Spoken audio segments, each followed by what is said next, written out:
रामगढ़ थाना क्षेत्र के काजू बागान में हो रहा है बड़े पैमाने पर कोयले का अवैध खनन।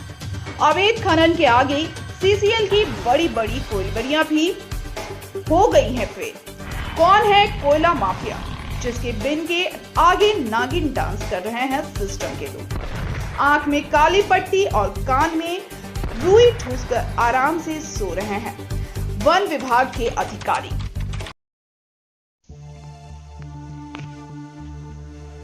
रामगढ़ में अवैध कोयला तस्करी का साम्राज्य, सिस्टम के नाक के नीचे बेखौफ खनन। जिले में अवैध कोयला कारोबार इन दिनों चरम पर है। रामगढ़ थाना क्षेत्र के काजू बागान में बड़े पैमाने पर जेसीबी और अन्य भारी मशीनों से खुलेआम अवैध खनन किया जा रहा है।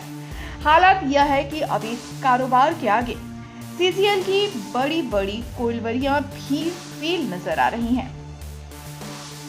स्थानीय लोगों का कहना है कि इस खनन सिंडिकेट का मास्टरमाइंड बिहार का रहने वाला बताया जा रहा है।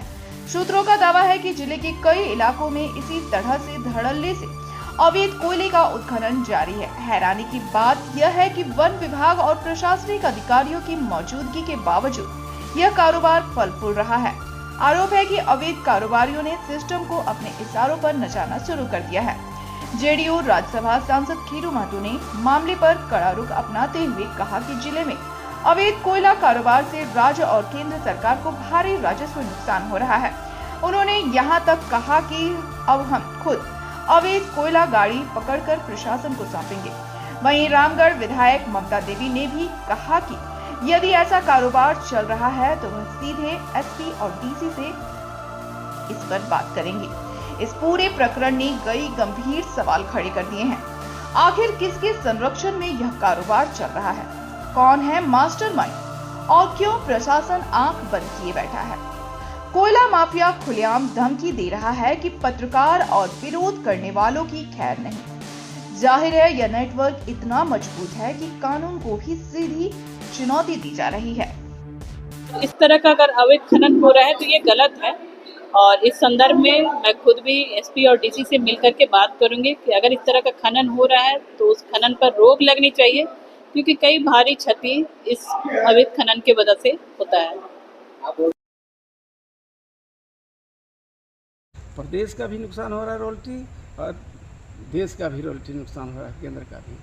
और उसके बाद है सो नीचे से ऊपर बोलता है कि हमारा है सो ऊपर से आदेश है। ऊपर से कहाँ से आदेश है भाई? जांच के विषय कहाँ से आदेश है?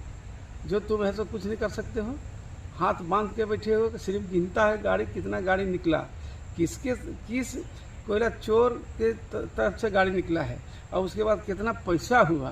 तुम है सो यही गिनती करोगे? ऊपर से आदेश है? तुम्हारा अपना नौकरी कोई चिंता नहीं है कि हम ऐसा कैसे काम करें? ये स्थिति बन गई है।